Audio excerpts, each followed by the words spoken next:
Les alphabets sont des systèmes de signes essentiels à la communication écrite, permettant la transmission de connaissances et de culture à travers les âges. Leur création marque des tournants majeurs dans l'histoire de l'humanité. Parmi les plus anciens, l'alphabet phénicien datant du 2e millénaire avant notre ère a influencé de nombreux systèmes d'écriture. Aujourd'hui, nous allons faire un zoom sur l'un des alphabets officiels européens. Nous parlons bien évidemment de l'alphabet cyrillique et ses origines. L'alphabet glagolitique. Cet alphabet slave fut introduit dans le royaume de Grande-Moravie au IXe siècle par les saints Cyril et Méthode pour les besoins de l'évangélisation des populations de la Grande-Moravie, mais il fut aussi utilisé pour l'évangélisation des Balkans. Il tire son nom du vieux mot slave glagoyaté qui signifie verbaliser. On le retrouvera en Croatie, en Bulgarie et même jusqu'au Monténégro. Il fut interdit par le pape et disparut presque totalement au Xe siècle. L'alphabet a deux variantes, arrondi et carré. La variante arrondie est dominée par des cercles et des courbes légères. La variante angulaire, croate, comprend de nombreux angles droits et quelquefois des trapèzes. Elle utilise de nombreuses ligatures typographiques que l'on peut comparer aux alphabets latins ou encore cyrilliques. L'alphabet cyrillique est un système d'écriture qui joue un rôle clé dans de nombreuses cultures d'Europe de l'Est et d'Asie centrale. Retour au IXe siècle où les frères byzantins Cyril et Méthode sont envoyés pour évangéliser les Slaves. Ils créent d'abord l'alphabet glagolitique, puis l'alphabet cyrillique, inspiré de l'alphabet grec et adapté au son slave.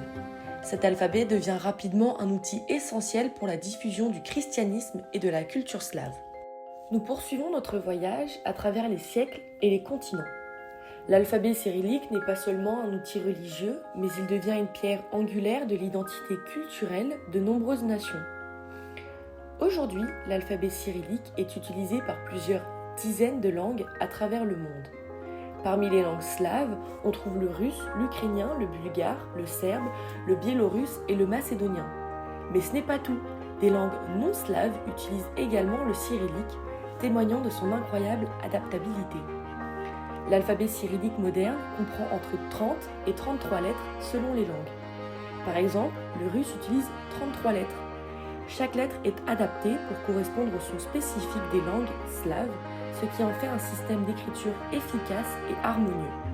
L'alphabet cyrillique est bien plus qu'un simple outil de communication.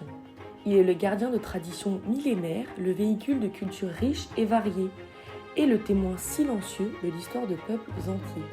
En parcourant les pages écrites en cyrillique, nous ne faisons pas que lire des mots, nous plongeons dans l'âme même de la civilisation entière. Le 24 mai, la Bulgarie célèbre la journée des saints Cyril et Méthode en l'honneur de la création de l'alphabet cyrillique. Gargana Rangelova de l'Institut culturel bulgare à Paris a souligné l'importance de cette fête qui est marquée par des défilés, des festivités dans les écoles et les villes bulgares. L'alphabet cyrillique est un symbole de l'éveil spirituel et culturel et depuis 2007, il est reconnu comme le 3e alphabet officiel de l'Union européenne après le grec et le latin.